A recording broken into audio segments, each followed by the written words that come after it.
calls a split call. Gareth Hughes, 5 minutes. Kia ora, Mr Speaker. Ngā mihi nui kia koutou. Kia ora.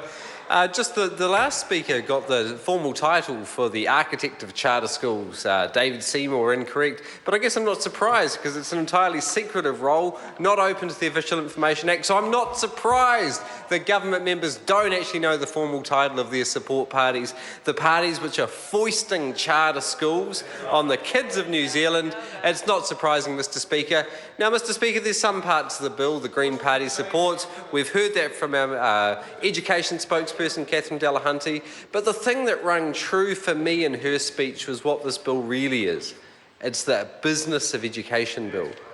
It's not the business of educating kids to the top quality, highest international standards. It's the business of business educating kids, Mr Speaker. And there are 4 parts to the bill I'd like to touch on. The first is the deeply damaging potential changes we see with allowing some early childhood centres to be also opening for after-school centres. We heard about the ratios and the concerns there. We could be seeing more kids crammed into private homes, being turned into after-school centres without trained teachers, with big concerns. Secondly, this bill also allows tertiary education institutes to sponsor charter schools.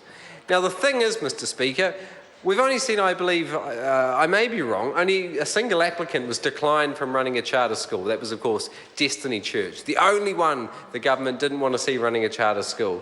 But what they haven't seen is long queues of people to set them up. In fact, it's been a dismal failure, the amount of people wanting to run charter schools. So now they're literally going out, trying to cast their net wider and trying to get our tertiary education institutes to sponsor and run charter schools. Now, Mr Speaker, as the Greens tertiary education spokesperson, I want to see those institutes focusing on the good tertiary skills training to get those people into employment, to set up the entrepreneurs of the future, the new business enterprises, not running charter schools and getting into the business of educating kids for profit.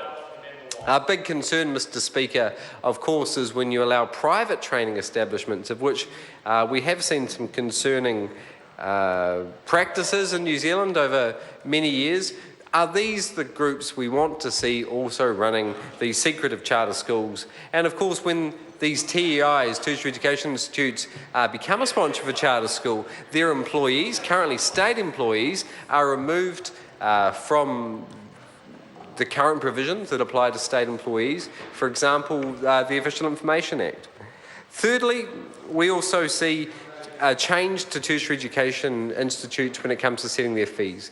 Currently, consultation is protected in the statute of a 2-month period. Now, while the term consultation is still in this bill, which will be going to a select committee, it entirely removes the 2-month consultation period. Now, Mr Speaker, I believe in consultation. I think it's important that students get to have a say when their fees are being risen, or hasn't happened in an awful long time, but lowered. But the fact is, we should have an appropriate consultation time. And look, I've seen a number of what I'd consider sham consultations over the years, not all from the current government, but these sham consultations are run just to simply get an outcome. And if you remove the statutory 2-month requirement, that is a legitimate fear. Fourthly and lastly, as a dad with 2 kids in schools, the idea of a principal running 2 schools is a little bit concerning. I know it's been happening since 2000, but Mr Speaker, it's kind of like the captain of a ship. How many ships can a captain be running and managing at the same time? Mr Speaker, when you look at the idea that a principal can be responsible to 2 boards, where's the buck going to stop?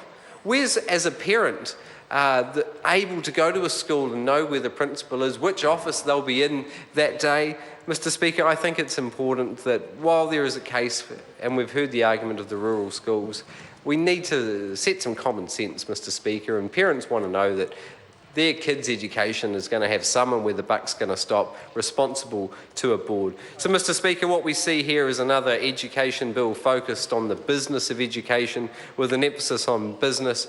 I think actually, Mr Speaker, it's the last night this House will be sitting. I wouldn't say it's robust debate. In fact, what we've seen is some incredibly rude interjections from this side, from the member who, I guess, for want of an intellectual argument, would prefer to barrack from the sidelines in lieu of a debate.